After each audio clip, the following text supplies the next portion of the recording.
is my privilege to be here this evening with Jack Ma, one of the great entrepreneurs of our time, of course, the founder of Alibaba. And we have so many things to talk about over the next half an hour. And of course, we also want to try to get to your questions as well. We're going to talk about Alibaba, of course, but also China, the Trump world that we all live in, globalization, trade, and so many other issues. But first of all, thank you for joining us. Let me start with this, which is to say that you just spent some time inside Trump Tower and went to go visit with Donald, our president-elect in the United States. Tell us about that meeting. Well, it's a very productive meeting, much better than I thought, than I expected. What did you expect? Well, I heard a lot, and I watched, like everybody, I watched all the news and heard a lot about him. So when I go inside, I saw, anything that, but he's very sort of open-minded, listen what I talk. So I think I'm very happy about the results. And finally, when he said, he said, Jack, let me walk you down. I think he's very happy about the results we had. Can I ask, how does a meeting like that happen? Do you call him? Does he call you? Well, how does this take place? Well, that's the question I'm asking myself. Because someday I got some requests from people saying, Jack, do you want a meeting the president-elect? I say, is that true or not? Because I'm not ready for that. Because I don't know what to talk about. And then a few days later, I got another request. I got several requests, and then I saw one email with a friend. It's very sort of specific. I thought about it. I think, yes, maybe I should go and have a talk. And at least I think President-elect Donald Trump would be happy to hear what I want to talk about. So I went. And what did you tell him? Talk about the small business, talk about agriculture products, talk about the trade between China and the USA. We especially focus on telling about how can we bring these small business in America, sell them to China, to Asia, through our network, which can create a lot of jobs for them. And you committed to create what you say is going to be 1 million jobs in the United States over the next 5 years.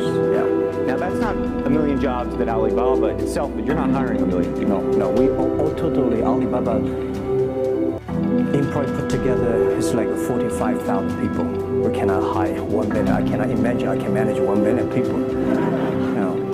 Explain to us how you think about the U.S.-China relationship, given some of the comments that Donald Trump has made about China being a currency manipulator. Did that come up during your meeting? Well, I think first, in America, there's a freedom of speech, right? So he can say whatever he wants, and I respect, I understand. But of course, I have my views. We did not debate about the China-US trade or manipulation. We did not debate. We did not. We actually agreed on something. Small business, developing the Midwest America, helping the farmers there, small business there, to export to China. So we all agreed. But something that we did not discuss about the American job losing to China, Mexico, and this. Can I share with you my ideas? Please. Yeah. First, I think 30 years ago, when I just graduated from universities, I heard America had a wonderful strategy. They outsource the manufacturing job, service jobs. They outsource the manufacturing to Mexico and China, outsource the service job to India. There's a book called The World is Flat. Tom Friedman, colleague at the New York Times. And I think it's a perfect strategy. You know, that the Americans said, we just want to control the IP, we just want technology, we just want the brand, and leave the lower-end job for the world. Great strategy. And second is that the American international companies made millions and millions of dollars from globalization. The top 100 companies in America. Amazing. I remember when I graduated from university, I tried to buy a beeper, the Motorola beeper. Cost me $250. My pay at that time was $10 a month as a teacher.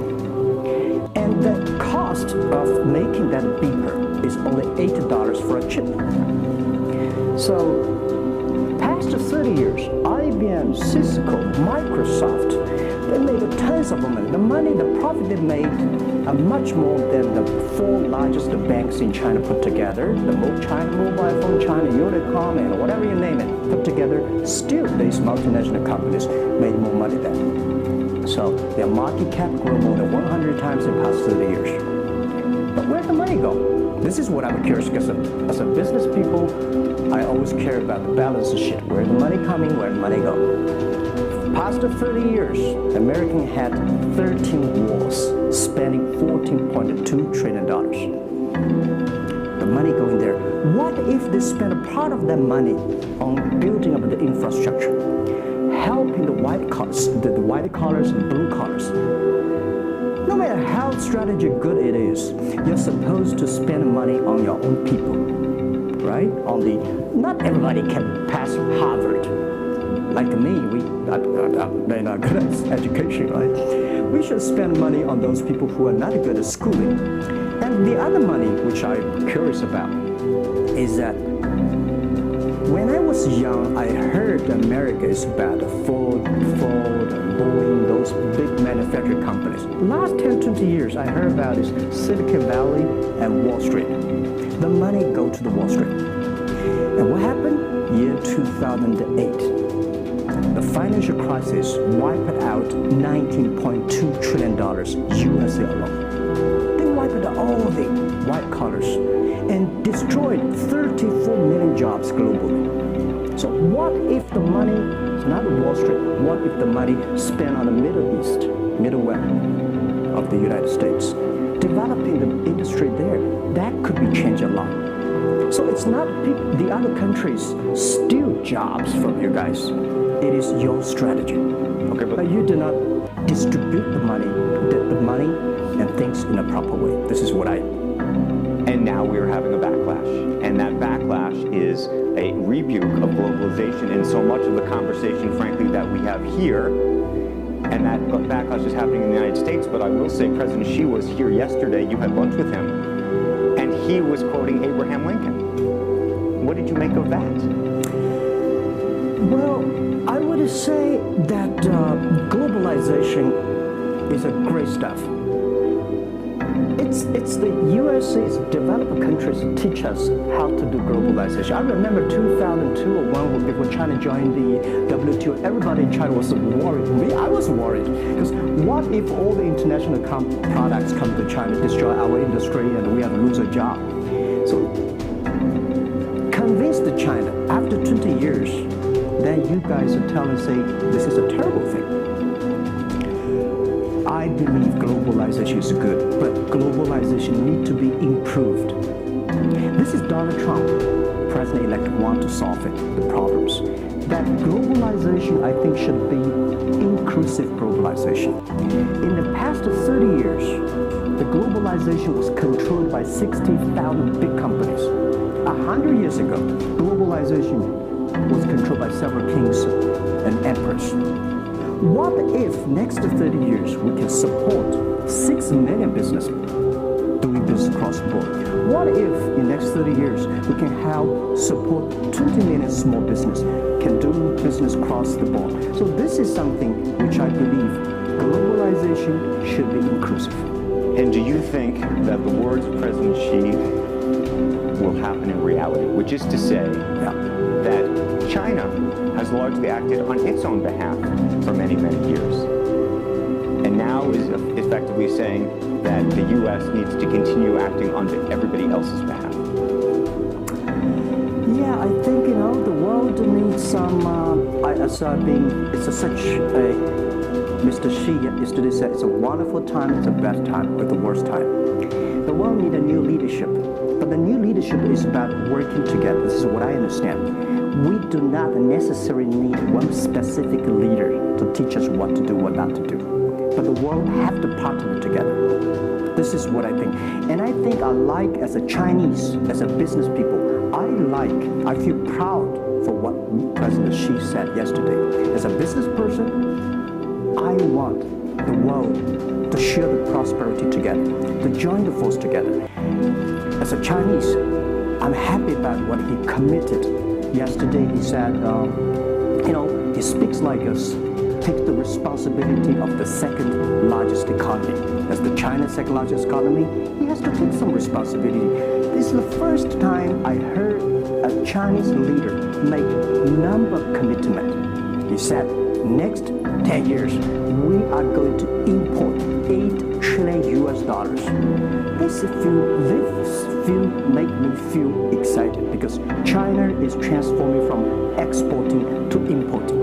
If there's a concrete number, if we can fulfill it, this is going to be huge change to China and to the world. But don't you think that it's easier today for China to be interested in globalization because of the benefits that can accrue to China because you're continuing to develop than it is for countries that are quote-unquote developed? Well, first, the WTO rule is not decided by China. It's not made by China. I would say there's something that I want to change. The WTO is designed, a lot of rules designed for big companies in the past 30 years, and only big companies can do it.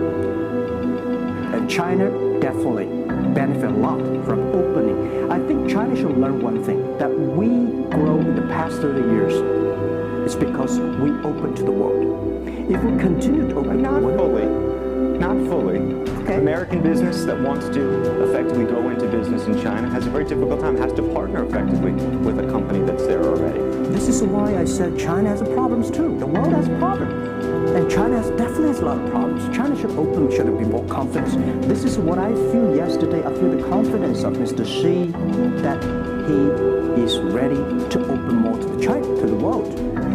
This is what I suggest, that we should solve the problem by business community, by negotiation.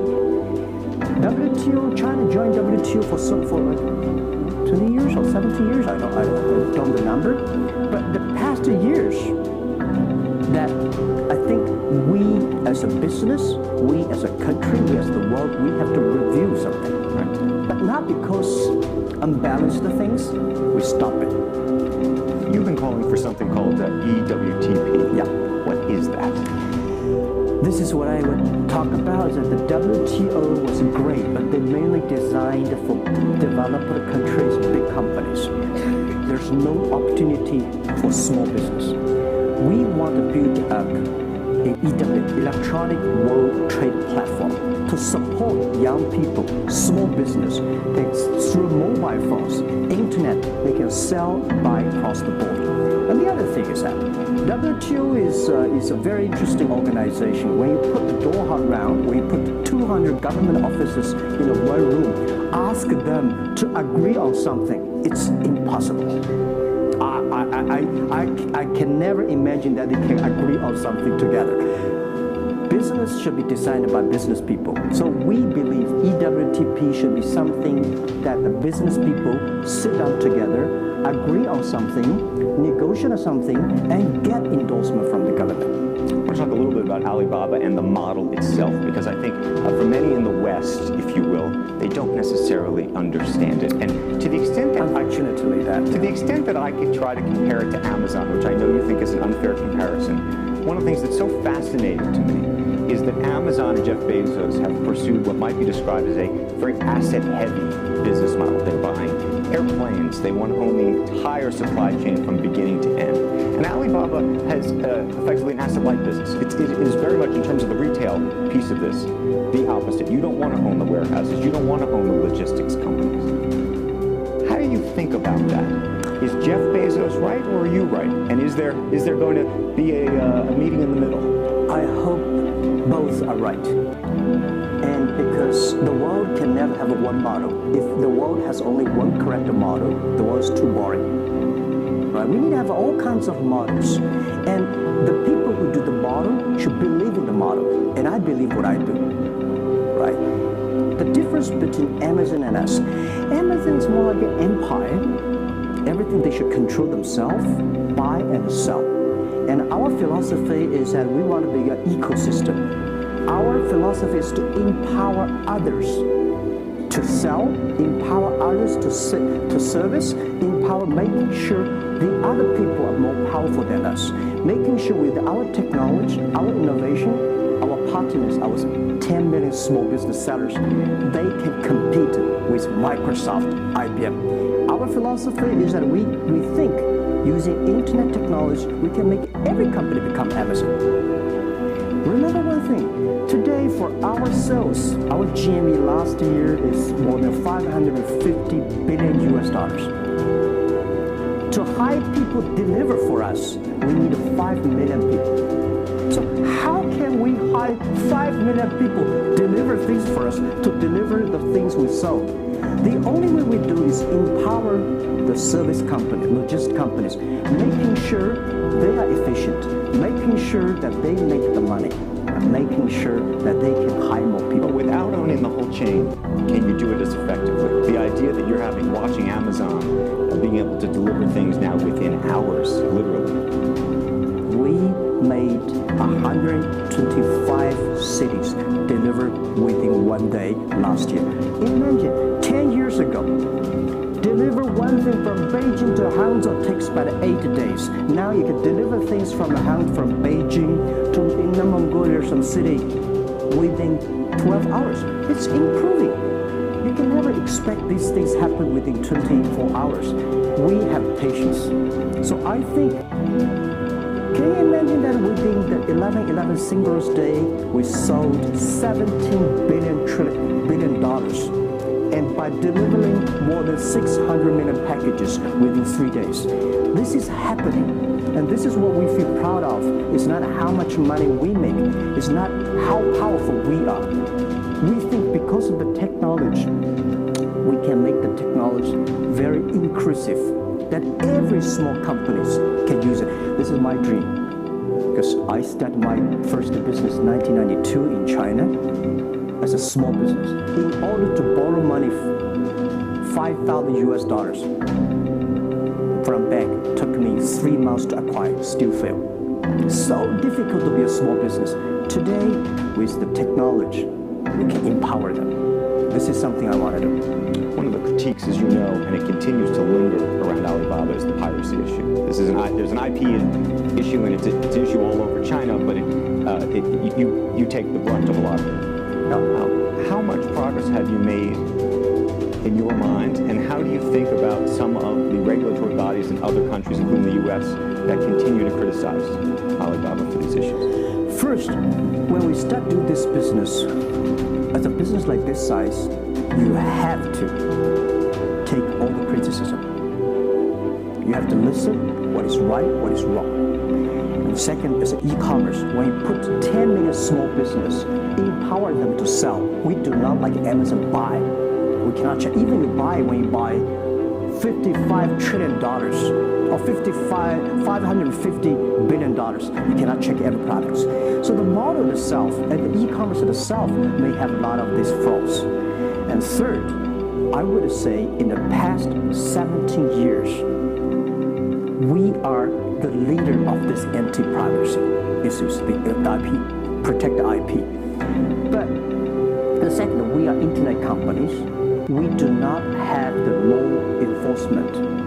We find this guy is selling product, cheap, fake products. We delete them. We cannot arrest them. But we have huge progress. Last year alone, we put 400 people into jails. We deleted 370 million fake products listing on our site. I would say we are the leaders, and we are using the big data to check who's buying, who's manufacturing, who's selling, what is the address.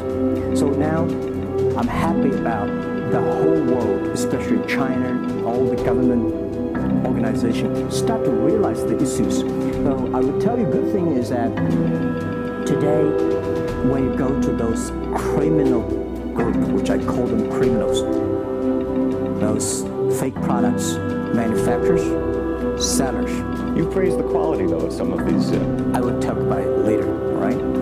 Those Chinese criminal said they can go anywhere but not Taobao and Tmall, because using our data we trace where they are, who they are, what's the address, what they amount, and we will deliver this to the police station and working with them to arrest. The quality issues is something I want to share with people. It's not about praising the fake products. I want to say that for so many years, those branded companies, you have to be very careful, because the fake products, their quality improving is scary. That is the difference between us. Because when you find guys, the thing that people said, this is fake, and you have to find people, you have to find a third-party institution to check it is fake or not. We find sometimes the quality is better. And I tell you, another thing is even scary. There's one branded company. He said, we are selling fake products. We check everything, there's nothing wrong. So we say, what is wrong? So we buy the products from his flag shop and deliver to them. They say it's a fake. You know what I'm saying? We buy things from the flag shop of this brand and deliver back. It's the fake products, they say. So it's a bit confusing. This is fighting against the fake products. It's the war against the human greediness. It's not easy, you cannot finish it, but you have to continue to fight. And I want to say we put 2,000 people, 1 billion RMB every year fighting against that. It can never finish the war within 2 years. But I'm happy. Whether people criticize me, criticize us, the most important is that we are happy about the progress we made. But if people praise me, so, when people say, Jack, you're wonderful, I know I'm not wonderful, right? Oh, Alibaba's great. We are not great. We're just a 17-year-old company. But when people say, you're doing nothing, no, we're doing a lot of things. But you don't have to argue. You don't have to debate. You do what you believe. One of the things you mentioned was using big data on the piracy side, but the other thing that you're using a lot of that big data to do is provide credit and effectively banking the unbanked. And what's so fascinating to me, and I hope you'll share it, is we've talked about the Sesame credit. Yep. How you are able to use big data effectively to figure out who deserves credit and who doesn't in a marketplace where some of these people had no credit history before. Okay. Well, before we do that, we had a system called Teach Computers to learn how to anti-fake products, teach the computers to learn how to, because we have Alipay, a lot of people try to use all the ways to cheating. So we teach the computer how to do the cheating things. So we've been doing that for 10 years. Until now, there's called artificial intelligence, because we've been doing that. We are a data company. 8 years ago, we said to ourselves, Alibaba should not be an e-commerce company. We should be a data company, because we have the data from consumers, we have data from the manufacturer, we have data from the logistic company and transactions. But we think how we can make a data really beneficial to the society. What China needs is that we have a lot of great people, all the small business. They are very credible, but we don't have a credit system for that. So how can we use a credit rating system based on the data we have to giving everybody a Sesame rating system? That is so powerful in the past 4 years, because every individual, every small business, if they have been using our services, we give them a rating system. So we're giving loans. In the past 5 years, we're giving 5 million business loans. They only borrow $5,000. 3 minutes, we can decide whether we should give you money, how much you want to give. Within 1 second, the money will be in your account. And 0 people touch, so we call it 310. And even today, the Sesame rating system become people dating. The mother-in-law want to say, hey, you want to date with my daughter? Show me your rating system of the Sesame card. So it's so funny, we go to people want to rent a car, people want to rent a bicycle, they will say, show me your Sesame cards. Good. Because if they do not pay back, if they do not fulfill, the rating system is going to low down and they can never rent a house. Right? This is what we want to build up, the system, that if you sell or buy fake products, the Sesame cards for sure. I'm going to open up to questions, but a final one from me. There's been a lot of speculation that you're going to get into the business of Hollywood. Your name has appeared, Alibaba Group, at the beginning of a couple of big films recently. What is the ambition for Alibaba in the entertainment world? The beginning was like this. For several years, every 5 years, we have a review for our strategy. Now, our strategy is always to look at the 30 years and 10 years. Every strategic decisions we make, we have to ask one question. Did this decision we made solve society problem? Because we believe the bigger social problem you solve, the more successful you are. So if we do this cannot solve any social problems, we don't do it. Second, is this project is going to be successful in 10 years? If it's going to be successful in 10 years, let's do it. If it's going to be successful in 1 year or 1 month, now what I would say, forget about it. Because why you can be successful in 1 year or 1 month? So we all have to put parallel. And 5 years ago, we had a big debate about 10 years later, 20 years, what are the things that China society and the world want? So we say happiness and health. 2H strategy. So happiness and health. We believe Hollywood, the movie industry, bring people happy. Because today, nobody's happy. Rich people not happy, poor people not happy, At least when I watch a movie, I feel happy about it, right? So I think we should partner with the Hollywood, especially like a lot of, we have a different way of living. And in China, the movie, we have a lot of heroes. But China movies, heroes always dead. The American movie hero never die. If all the heroes die, who want to be the hero? So my movie, I want to make the hero live. Right, so this is I think we should learn a lot. And it's only about 2 years, so we have another 8 years to go. I want to make our company that it's not e-commerce.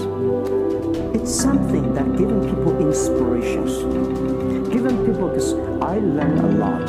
For example, I always say that my favorite movie, Forrest Gump. Life's tough. This is I learned, and that inspired me. That is why when people call me crazy, stupid, past the 70 years, you're crazy, you're doing something never work. You're stupid, how can you do that model? Amazon this model, eBay this model, why Alibaba this model? I told myself, Forrest Gump said, go ahead, never care about what the other people.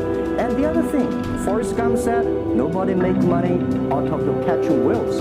People make money by catching shrimps. So we serve small business. Fair enough. Jack Ma, we should probably end it there because we're going to run out of time, but I thank you. Thank you so much for the conversation. I promised we'd sneak in a question or two when we literally have 2 minutes, and they're going to get upset with me. If you have a question, and we're going to, I got to beg you to do it within literally, a second, so go for it right there.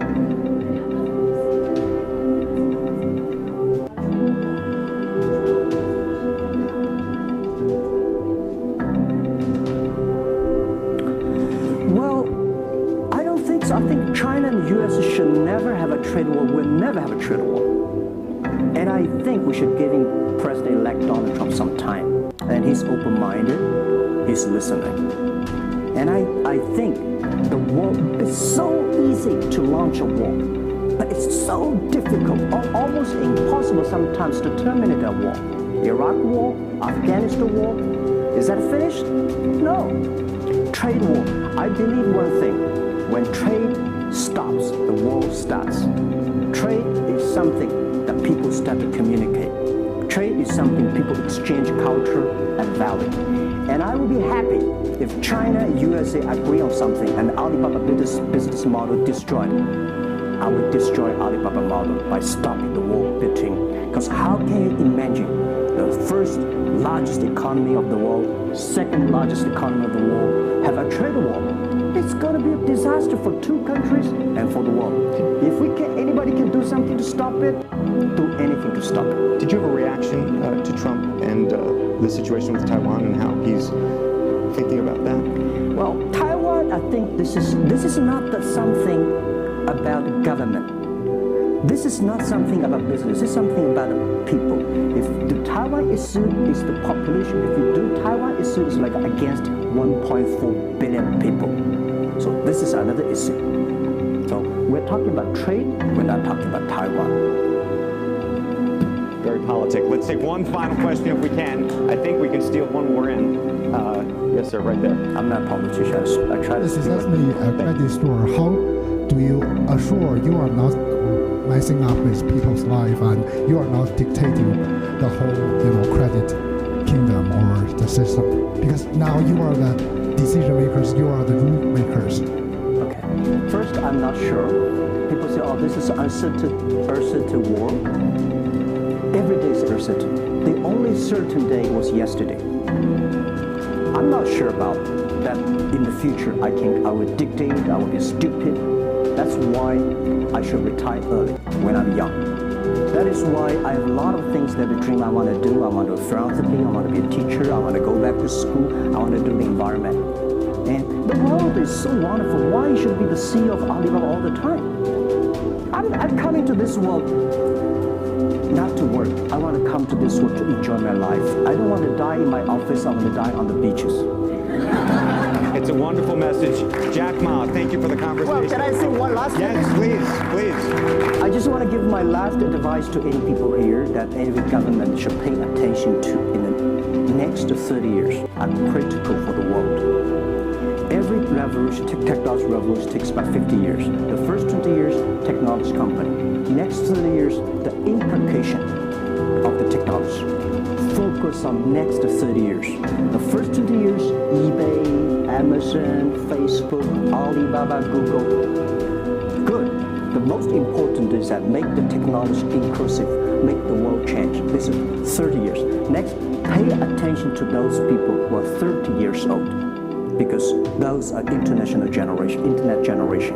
They will change the world. They are the builder of the world. Third, that let's pay attention to the company who have fewer than 30 employees. So 30 years, and 30 years old, and 30 employees. That we can make the world much better. Jack Ma, thank you very, very much. Thank you. Thank you.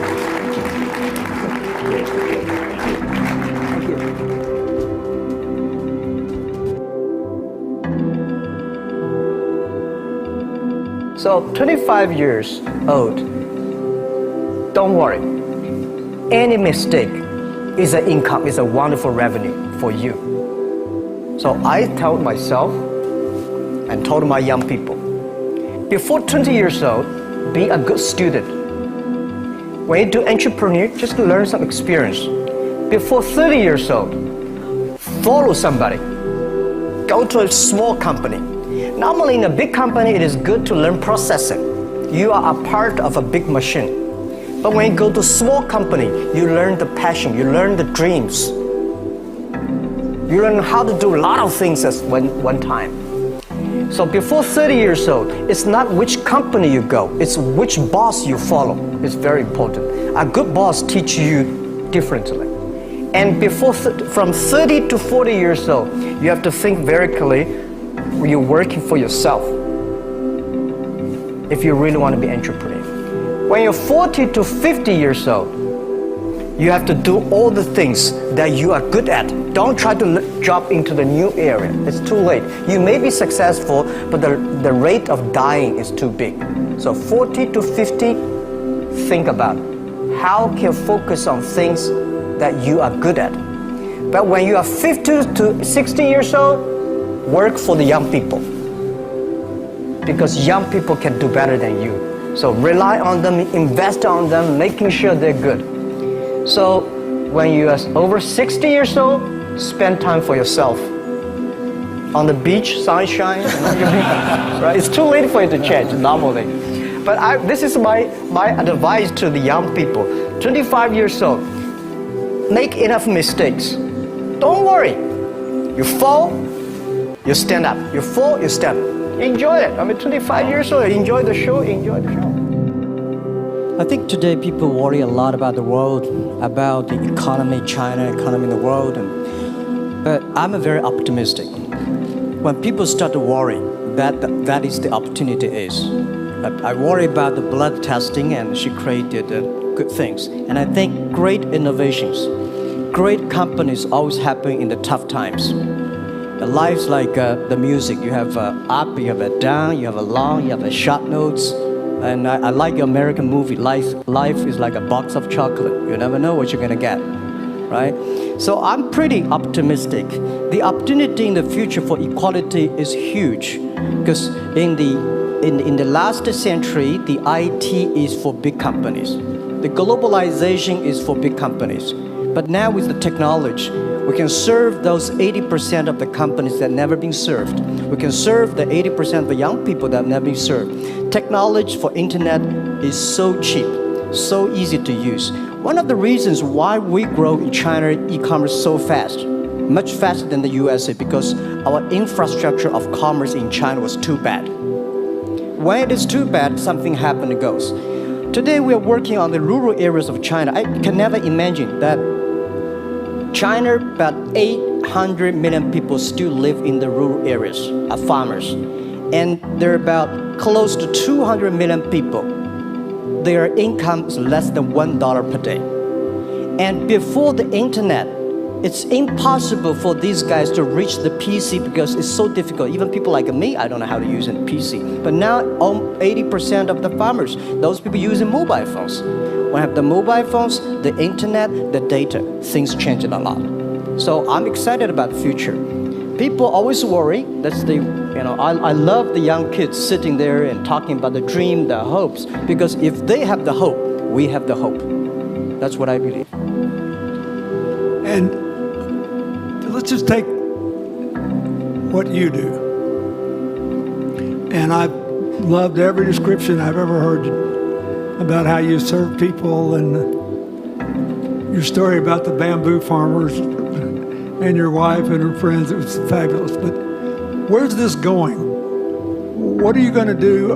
What are your plans to maximize the use that people in remote rural areas of China can make of their cell phones besides ordering your products? How are you going to get it? Are you going to get them in the banking system through cell phones? How? Well, we never know that we can grow so fast. In the past 5 months, we covered 4,500 villages. And these people, normally they use in very traditional way. It took them like we went to a rural area. It took the farmers 2 hours to walk to the downtown in the middle of the town and buy things. But today, because the mobile phone, and we can deliver things to their home, to their village within 72 hours. I remember there is last week I read a very interesting news. This is amazing. There is a girl, she told me a story. She said her grandfather, 92 years old birthday. And for his life, he always wanted to try one Western style food. But he lived in the rural areas. There's no such restaurant food. So she said, I tried on the internet, book a restaurant dinner for Western food delivered to that village. And they finally immediately find one restaurant. There are 3 guys. They took like a 3 days bus from Shanghai to that village, made Italian spaghetti and beef for them for this 92 years old birthday. And whole village was excited. Everybody said, wow, we can order food, Western style food. So buying almost everything. And also we're helping, there are a lot of farmers, they plant a lot of apples, great apples. But 90% of the apples rotted because there's nobody buy them. They normally buy by track. If you sell the apples, they sell whole track. And using the traditional way, they can sell by whole basket of the apples.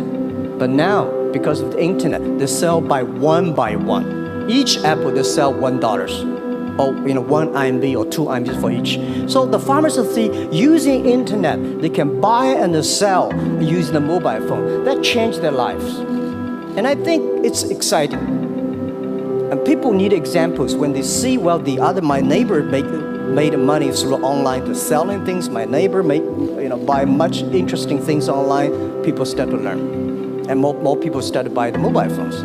We cannot make all the mobile factories to sell phones to them. Only they know the mobile phone really works, helping change their lives, they start to buy mobile phones.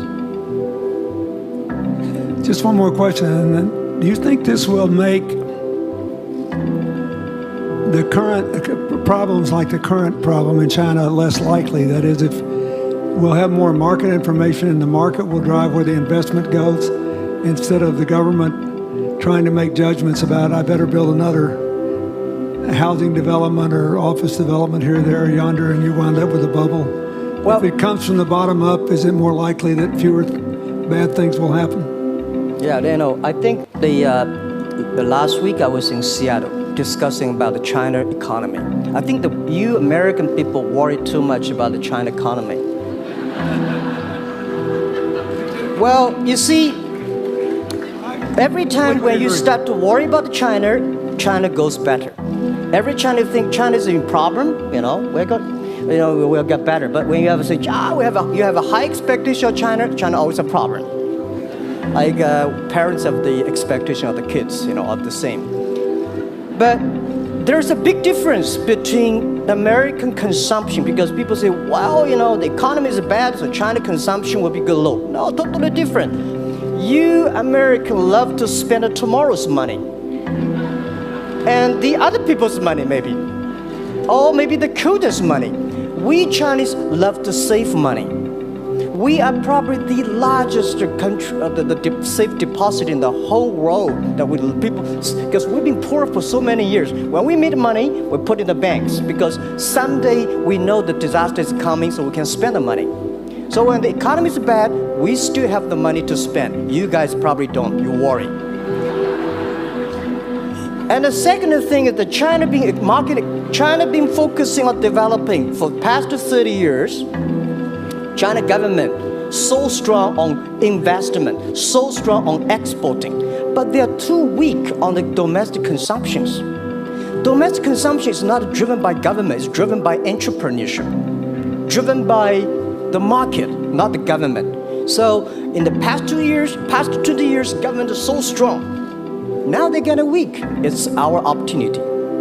It's our showtime to see the market economy, entrepreneurship, how we can develop the real consumption. I think if the China develop the great consumption, we have a 300 million middle class. In next 15 to 20 years, we're gonna have 500 million middle class. We need to import a lot. So when we start to import, that's great. I worry a lot when we export. When we export, we got a terrible sky, we have a terrible water, we have a terrible environment. When we start to import, we got to be better. So that's all the great opportunity, guys. Be happy about that. I'm serious. I agree with that. I'm serious. Yeah. Worry about yourself. Don't worry about others. The reason some of us worry about China is we depend on you to buy our debt. However, I tried to be more Chinese when I was president. I saved a lot of money, so good. Good. But I just wanted you to say that because I really believe that. I mean, I think you're absolutely right. The trend toward greater internal consumption I think, will remain unbroken in spite of whatever the difficulties are in the next few months. I think it's important not to overreact. You can't break the trend. You've got to clean up the land from chemical contaminants. You've got to clean up the air. You're going to do it. Yep. And a lot of Chinese will make a lot of money out of that. There'll be a lot of great new companies, and there'll be opportunities to import from other places. Yeah. So, can you discuss your theory of what you're doing and other things in terms of whether it advances equal opportunity and social solidarity? Tell them what you think is going to happen. And what other kinds of, when your opening remarks, you just said technology is going to be active in this way in other areas of the economy. What do you think the next big opportunities are? But first, tell them just in 2 sentences what you're doing, because Jack and I know, and we haven't been clear enough. Explain it, and explain how you think that advances social solidarity and equality of opportunity. Our work is in the belief that access to health information is a basic human right, and that lab information, particularly because lab data drives 70% of clinical decisions, needs to be accessible to people before they're sick. So if you look at the word diagnose in the dictionary today, it says to determine the presence of disease from symptoms, which means by definition, we're determining that people are sick once a disease has already progressed. And our work is in being able to make lab testing accessible to people in time for therapy to be effective, and to do that in a way in which every person, irrespective of their insurance status, irrespective of where they live, can afford the ability to get a test done. So that means, in our case, we've invested the last 12 years in now developing hundreds of tests, many of which are less than $10. So $2 tests in the United States. And I think one of the amazing things about this country is that we have such an incredible ecosystem for fueling creativity, and that creativity can create new markets. So in answer to your question about the market being able to conform itself to social good, I think the creativity that goes into creating these new technologies creates new markets in and of themselves. And our basic belief is that those new markets come from empowering individuals and enfranchising individuals and trusting that individuals have the capability to engage with information, and in accessing that information, beginning to take control of their own outcomes and their own health outcomes, and in doing so, changing the way our healthcare system works.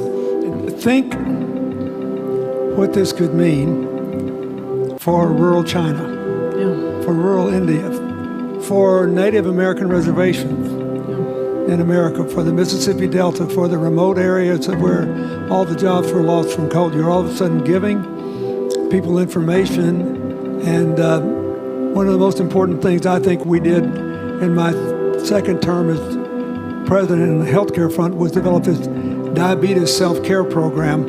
And all of a sudden, Jack's company could be delivering the means to self-care based on your test. I mean, I think that this is a very big deal. We all want to live as long and as well as we can, and Craig Venner was here. We were joking about whether we'd make it to 100. But in the meanwhile, you want to keep people healthy, and if they're sick, you want to intervene early, not late.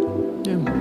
Well, and if you look at, the ability to engage with this information, we have a $4 trillion healthcare problem in this country. 20% of it is type 2 diabetes, which is reversible. And we have 90 million Americans who do not know they are pre-diabetic. But access to information and the ability to engage with that information is the foundation for being able to change those outcomes and cost. Right? One more fact, and then I want to call on Jack. You founded this company 12 years ago, right? Yeah. Tell them how old you were. I was 19. So, don't worry about the future. We're in good hands. So, I always think about 19, where I am. 19, I've not passed the examination for university yet. I failed 3 times, but I think it worked out. I'm not good at schooling. Well, yeah, that's why I give confidence to a lot of young people in China. If Jack Ma can be successful, 80% of the people can be successful.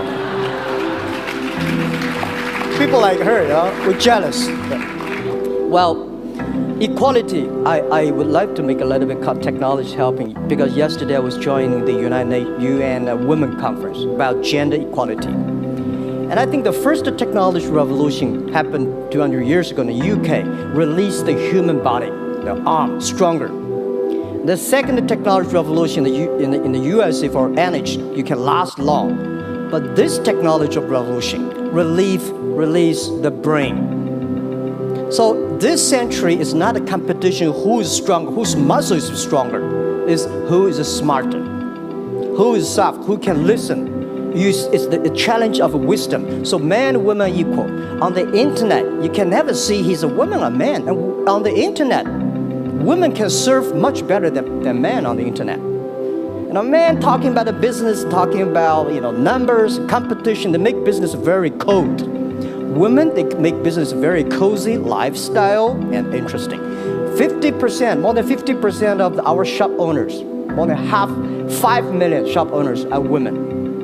And people love that. I mean, this is a great thing. I see that this century, we see more and more women leaders, on the state leaders, the presidents. In the future, we're going to General Secretary of the United Nations should be a woman leader. And this is the great century for equality. And I feel excited about that. Let me ask you, we're almost out of time, but one of the things that we haven't talked enough about here, not just here, but generally, is whether the leapfrogging we saw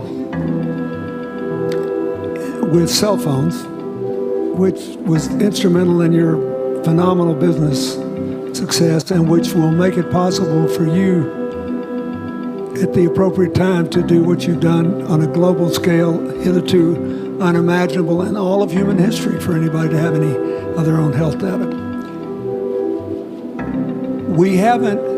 We've seen examples, but not the kind of dramatic penetration we need with energy and clean energy and enough in a short enough time to avoid the worst consequences of climate change. So do you believe that, your country has done more than anybody else to try to put up solar panels, and some of your companies went broke because you overdid it, right? But beforehand, and you got to work out the phase out of the coal, the phase into the sun and all that. Meanwhile, Africa, which is growing like crazy because of the cell phone in no small measure, and has 6 of the fastest growing countries in the world, still has vast swaths of its land totally dark at night. Do you believe that it's possible for us to scale up with distributed solar power rather than centralized as quick as we did with the cell phone? And if so, and if that were your business, if you had to quit what you're doing today and start there, how would you do it? And how would you do it? Lady first, I know that.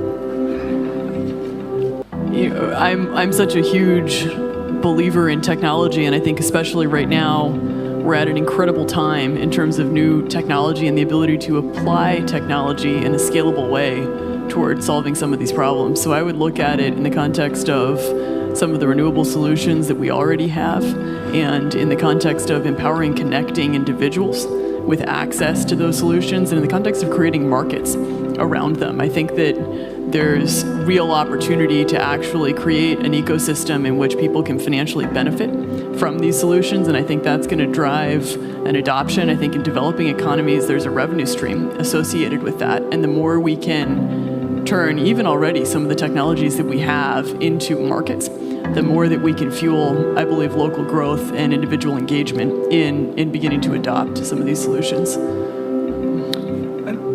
Just related to that, Jack, you answer it, and then I'll ask you one final question. Yeah, I am a strong believer that technology can make world much better, because people say China economy is getting slower. I'm happy about the 7%, even 5%. Even 5% of the GDP of the number of China, of the second largest economy, is big enough. But you don't expect China to keep on growing 11%. Because like one human body, when you're 1.8 meters tall, you cannot keep on like a 10% growth every year.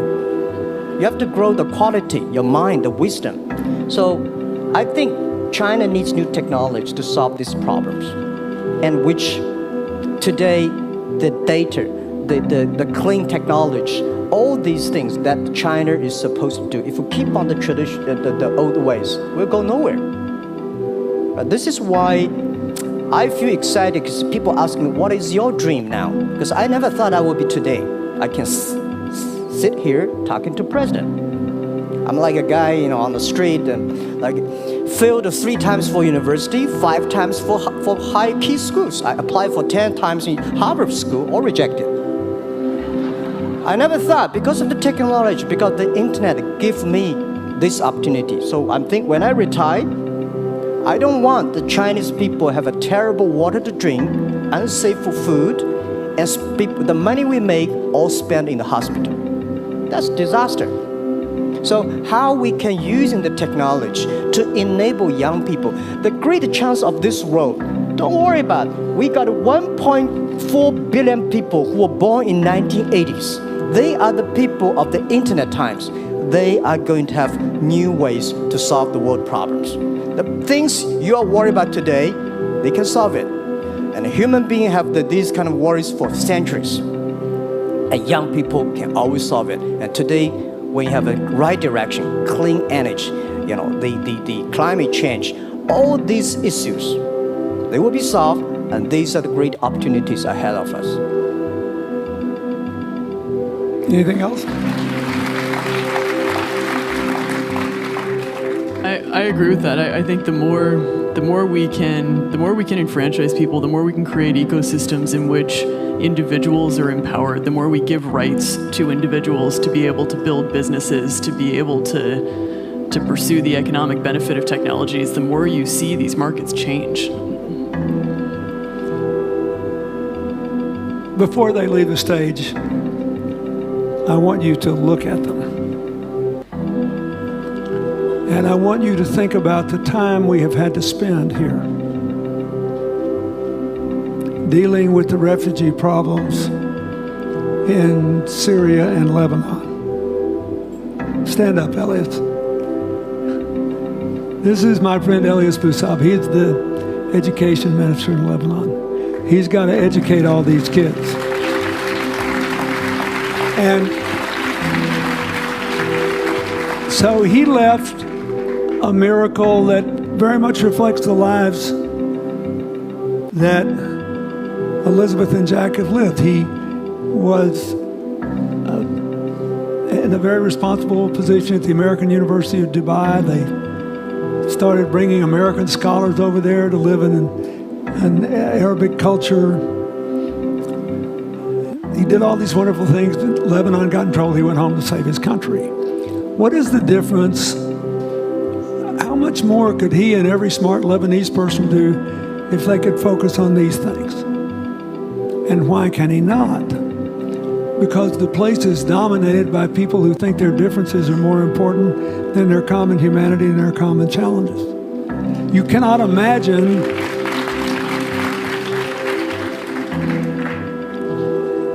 Jack Ma's proud of being Chinese. I like that. He never hid it. He's happy about it. I'm proud to be a global citizen. Yeah. And I imagine Elizabeth's proud to be a blonde-haired, blue-eyed American techno whiz from Northern California. Yes. But they not a word either one of them has said has defined the meaning of their lives or the direction of their work with negative reference to someone else. My friend Dikembe Mutombo, stand up. No, you don't have to stand up. It'll hurt you too much. You're an old man. My 7'2" tall friend was just inducted into the National Basketball Association Hall of Fame. And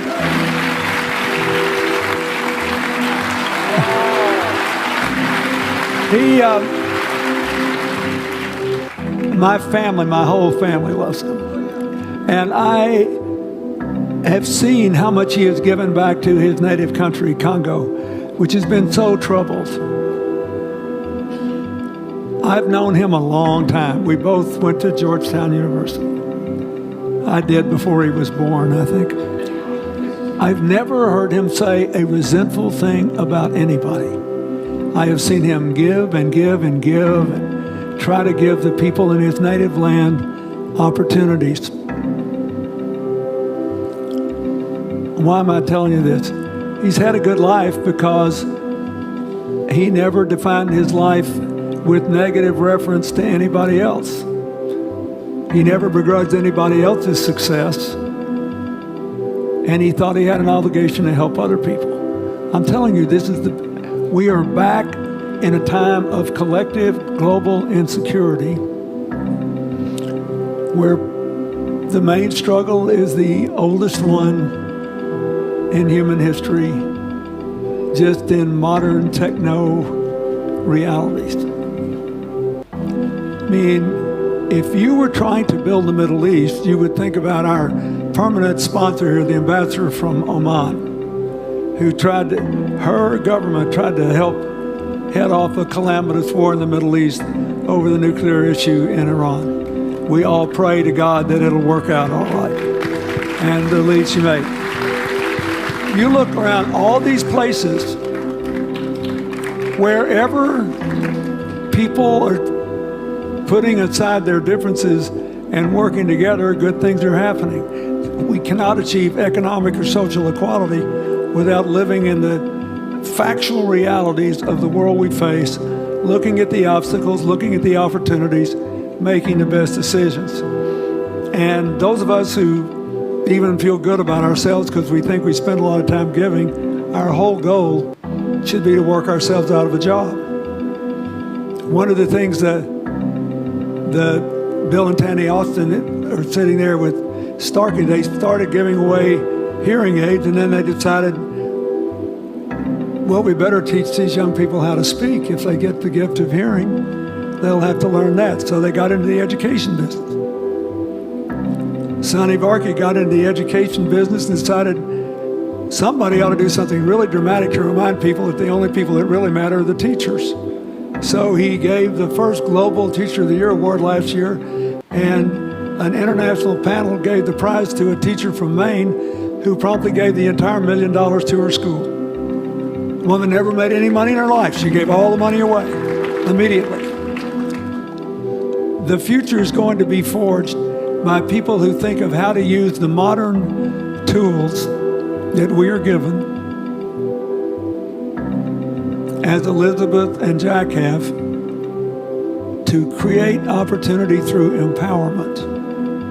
And it will not be a straight line. It's too many moving parts. But I just want you to think about that. The reason you feel good looking at them is that you identify with them even though they're different from you. And that's basically where we are all over again, and we can't slip back. We can't give up. That's why we had the Prime Minister of Italy and George Soros talking about the future of Europe, and George said it was coming apart, and the Prime Minister said, no, it doesn't have to come apart if it's about something more than economics. I thought it doesn't have to come apart if you will it not to, and you put yourself on the line for it. There are no guaranteed outcomes today, but you can guarantee that the trend is right. So go ahead, Dee, we're going to say something, weren't you? Yeah, I just wanted to add, as we're talking about the future and from my own experience and looking at all the faces here, I think a huge part of the answer to your question is also to raise our little girls with the stereotype that they can be the best in engineering and science and math, because when they do in all of these industries, it changes everything. And we need to do that in this country, and we need to do that as parents in other countries. Yeah, I was thinking about what you say. I think about when you talk about problems, you normally it's like a politician. When you talk about opportunities that the business people, I was thinking about how we can using all the problems that change the problem become the opportunity. And I don't know. I just feel excited when people talk about problems. I think think about if you can solve one of them, that's the chance. And today, nobody live in this century has so many opportunities and so many tools they can use to change other people's life. And I think in the last century, which I call the IT time, this century is called the DT time, data technology. IT is to empower yourself, make yourself strong. DT is to empower the others. When you empower the others, you empower your future, yourself. So when I listen to you talk, I agree, and I think that's why we were born in this century. That's why how we can use the internet to help more people. Let's give him a hand. Thank you.